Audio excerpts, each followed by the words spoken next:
Srila Prabhupada, he said, when you get to London, the devotees will be so pleased to be with you. Yes, Srila Prabhupada replied. It is good that we are going. Otherwise, Srila Prabhupada was mostly silent, meditating on Krishna and his mission of breaking love of Krishna to the world. The flight turned out to be an unusually exhaustive ordeal. The flight turned out to be an unusually exhaustive ordeal. That is when Dhanukasur was troubling the Lord in the forest of palm trees. The flight turned out to be an unusually exhaustive ordeal. When the plane landed in Rome, it was delayed there for 4 hours, and Srila Prabhupada had to wait in the airport lounge. When finally they arrived over London, the captain announced that they could not land yet due to the strike, and so they continued circling for hours. Finally, 20 hours after leaving Delhi, the plane landed at Heathrow Airport. Customs and immigrations officials and the British Airways ground crew allowed Srila Prabhupada in a wheelchair to quickly pass through all the formalities. As soon as he was amid a throng of enthusiastic disciples and then sitting in a white Rolls Royce en route to Bhaktivedanta Mena, the London airport and the busy highways leading into the city are certainly a great contrast to the peace and spirituality of Vrindavan, isn't it? The London airport and the busy highways leading into the city are certainly a great contrast to the peace and spirituality of Vrindavan. But for Srila Prabhupada to suddenly leave the climate and transcendental culture of India to fly to the west was not unusual. He had been doing that, going from east to west, north to south, from one nation to another, to the snowlands, to the tropics, to the cities, to the jungles, mixing with white, black, and orientals at an almost constant pace for years. He was no Hindu village girl suddenly astounded to see hundreds of automobiles racing on the highway, or to see factory smoke or skyscrapers or the blind rat race of the meat eaters.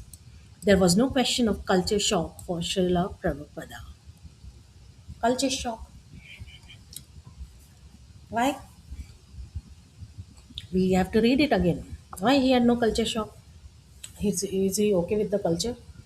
When you do not have culture shock, when you are okay with the culture and you are familiar, it looks familiar though it's not. When do you not have culture shock? Like that. The London airport and the busy highways leading into the city are certainly a great contrast to the peace and spirituality of Vrindavan, but for Srila Prabhupada to suddenly leave the climate and transcendental culture of India to fly to the west was not unusual. He had been doing that, going from east to west, north to south, from one nation to another to the snowlands. He was going at constant pace for years together. But there was a shock for his disciples in London who had never imagined that he would be so thin or that anyone could travel in such a condition. He had no culture shock, but the disciples in London had shock. What did they shock for? They said, how could he, in such an age, travel in such a condition? For the devotees who had been at the airport to meet him, it had been a heartrending experience. Even those who had heard the reports of Prabhupada in Vrindavan were not emotionally prepared for such a change because he was as transcendental as ever, or even more than ever. But the devotees were shocked at first to see him so different. Now he appeared like a powerful sage who had been undergoing long austerities for the benefit of humankind and who had become transcendental to his body, although living within it. First, they had a different opinion of Prabhupada.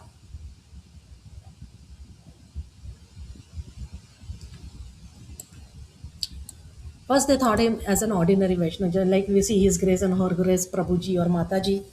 We don't have any special regards. Like everybody thinks that just Her Grace, she is some Her Grace and His Grace. Otherwise, people who are little orthodox, they feel, oh my God, the saint has arrived, and they will like a fool garland him. We don't know if these Prabhujis or Matajis, they are fully transcendental yet. They are on the way to Godhead. They are practicing, but are they transcendental or not? we will not gauge, because for the first reason, Vaishnavas, we must not see, study their mind, first thing first. But we should not even be so naive to otherwise they'll have a good amount of different impression from about you. They'll think, who's this fool who has come? Not everyone is so broad minded to accommodate and digest so many variety of emotions and address people, though they like to go and speak to people, many people and many ones, but they cannot digest that emotions and balance it well. So these people knew in Vrindavan. First, they had seen Prabhupada as a very ordinary person. Like, in the description, you can see how Prabhupada times people who were describing him, how they were describing that he was just an ordinary person, like, then afterwards he became a saint. That's how they talk about him. First, he was just a normal civil person that we met. Then afterwards, we knew that he would become. We didn't know that at that time that he would become such a big saint. Now today, if you take any Prabhuji, for example, the youth leaders, ISKCON youth leaders, you feel they are so ordinary. Hmm? So ISKCON youth leaders, they are so ordinary. You don't feel very special about, because they are talking on material and they are telling you go to school properly, respect your parents and all that. This anybody tells, isn't it? It is very easy to tell, but it is difficult to practice. Whether or not they are practicing, we don't know. They may be also, but from that we cannot make out whether they are saints at this moment.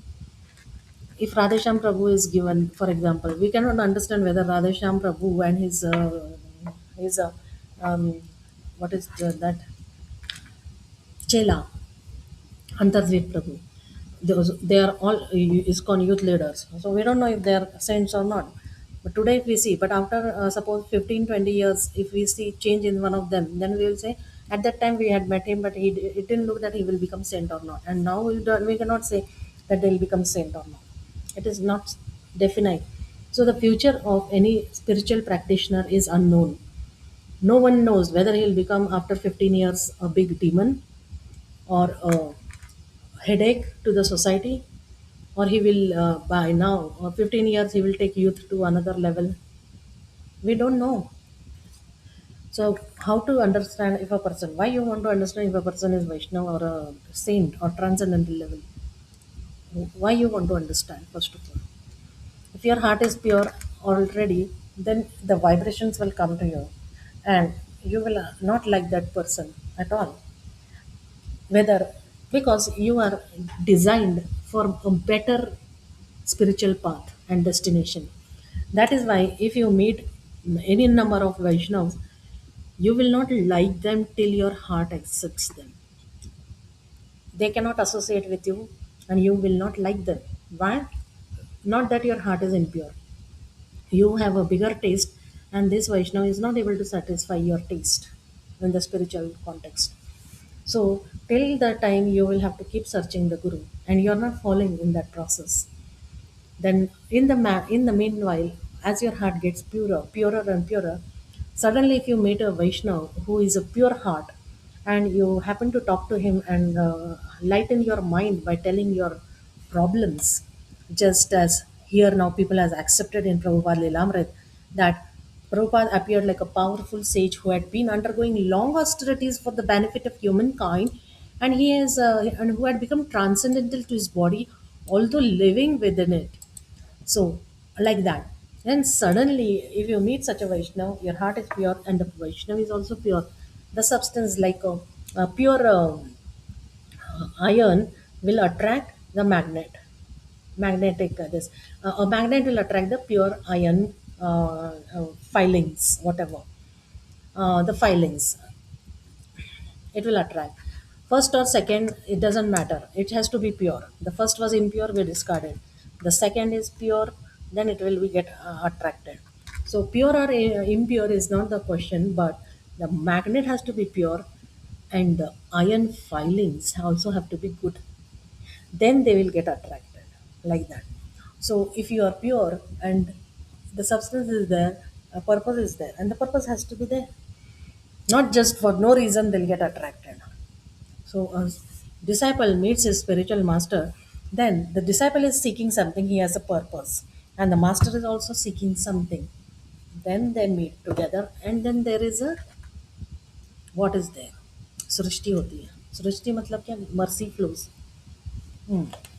So at Bhakti Vedan Manor, Srila Prabhupada went from the car to a palanquin that entered the temple room, where about 300 disciples and well-wishers were waiting to be with him.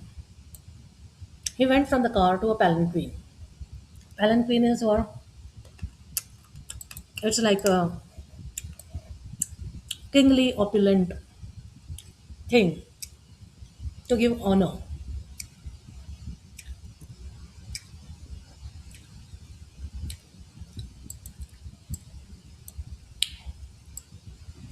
Kingly opulent kind of thing.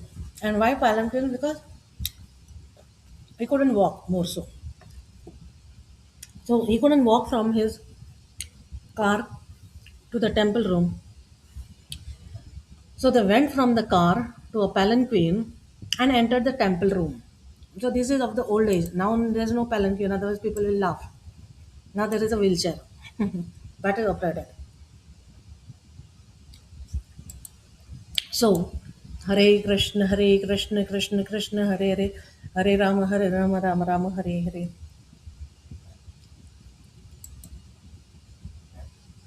So devotees in the temple room, there were 300 people who were waiting. Devotees from all the ISKCON centers in northern and southern Europe had rushed to England on last minute notice. Devotees from all the ISKCON centers in northern and southern Europe. So devotees from all the ISKCON centers in northern and southern Europe had rushed to England on last minute notice. They were holding kirtan for Prabhupada as he entered, and they too, like the devotees at the airport, were deeply shocked. And for a moment, when they saw Srila Prabhupada wearing his dark sunglasses and appearing so thin, the kirtan almost stopped. Yet they simultaneously remained joyful and ecstatic, realizing that despite such difficulty, he had actually come to the West to be with team and encourage their Krishna consciousness. They had been praying for him for months.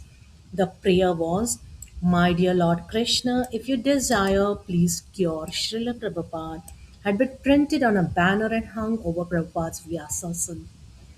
That the devotees of England, wanting to reciprocate with Srila Prabhupada with more than just the sentiment of their words, were also leading that word in transcendental book distribution. The devotees of England, wanting to reciprocate with Srila Prabhupada with more than just the sentiment of their words, were also leading the world in transcendental book distribution. When a few weeks ago they had heard that Srila Prabhupada might be coming to England, it hadn't seemed possible considering his physical condition. They had heard he might leave his body at any moment. But then later they had heard he was better and were coming to the country back. Even when they had heard he was definitely coming, they had been incredulous, but now it had become true. The DT room curtains were opened and Srila Prabhupada beheld Radha Gokulananda. Hari Bol, new temple, new deity. Some devotees stood in front of him and with a small gesture characteristic of his hand, he waved them aside. Without any change of expression, he sat with concentrated attention, facing the gorgeously dressed deities of Radha Gokulanand, whom he had named 4 years ago when calling for them to come and be worshipped here by the devotees of England. Now, let Radha Gokulanand come to the temple and we'll see the festivities that sprang